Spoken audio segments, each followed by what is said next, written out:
birinchi o'rinda, Fransiyada ikkinchi o'rinda, Germaniyada 3-o'rinda turadi. Savol u nima? Vaqt ketdi. Javob yozib bo'lganlar bo'ldi, sizlar qog'ozlaringni olib kelaman. Beringlar qog'oz. Ber.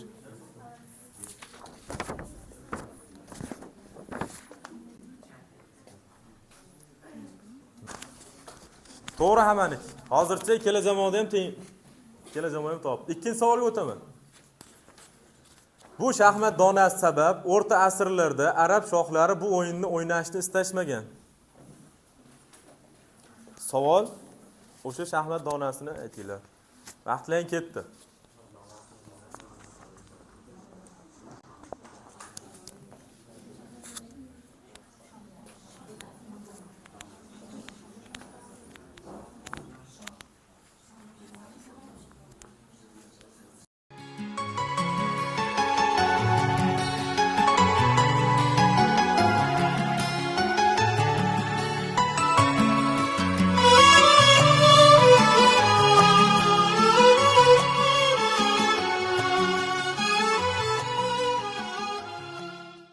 Uchinchi savolga o'tyapman.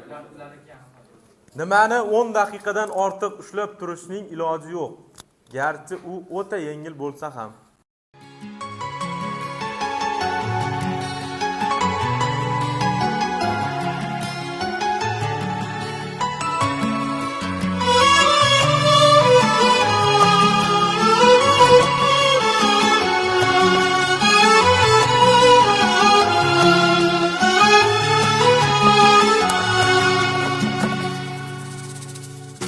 Zilg'amas ummonning bor adog'i, bog'u dala o'rmonning bor adog'i, hatto moviy osmonning bor adog'i. Uning 90% yoqib yubordi, 10% esa tashlab yubordi. Bu olamning jumbog'i ko'p, bu olamning so'rog'i ko'p, bu olamda shifoxonadan 4 muchasi sog' bo'lgan odamni qo'lda ko'tarib olib chiqishdi. U mutlaqo sog'lom bo'lsa, nega ko'tarib olib chiqishmoqda? Savol. Vaqt ketdi.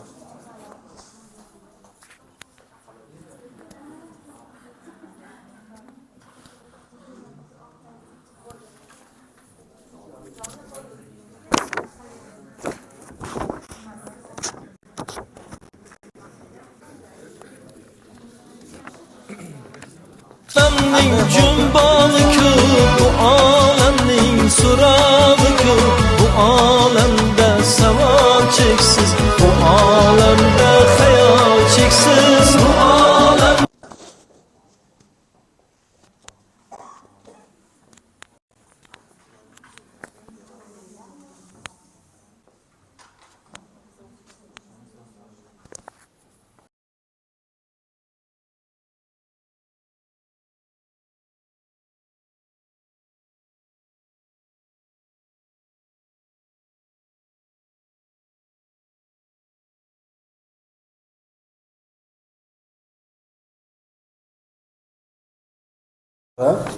Hozir e'lon qilamiz. Birinchi jamoa, erudit jamoasi 16 ta savoldan 11 taga to'g'ri javob berib 55 ball to'pladi. Ikkinchi jamoa, Everest jamoasi 16 ta savoldan 12 taga to'g'ri javob berib Uchinchi jamoamiz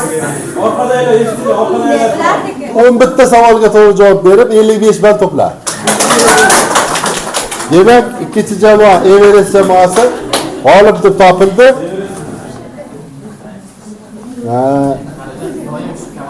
Ikkala jamoani bari teng. Bitta 11 ta to'g'ri topish zakovatda, juda ham yaxshi natija. Demak, fikrlayapsizlar. To'g'rimi?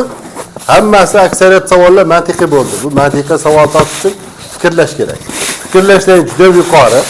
Hali xudo xolasa qo'shimcha savol tuzib ham qo'yasizlar yaqinda. 15 tada 15 ta topib, keyingi nimada xudo xolasa zakovatda shartni o'zgartiramiz. Faqat boshlovchi emas, jamoalar ham bir-biriga savol beradi. Ha? Mana shu ham juda ham qiziqarli joyi bo'ladi.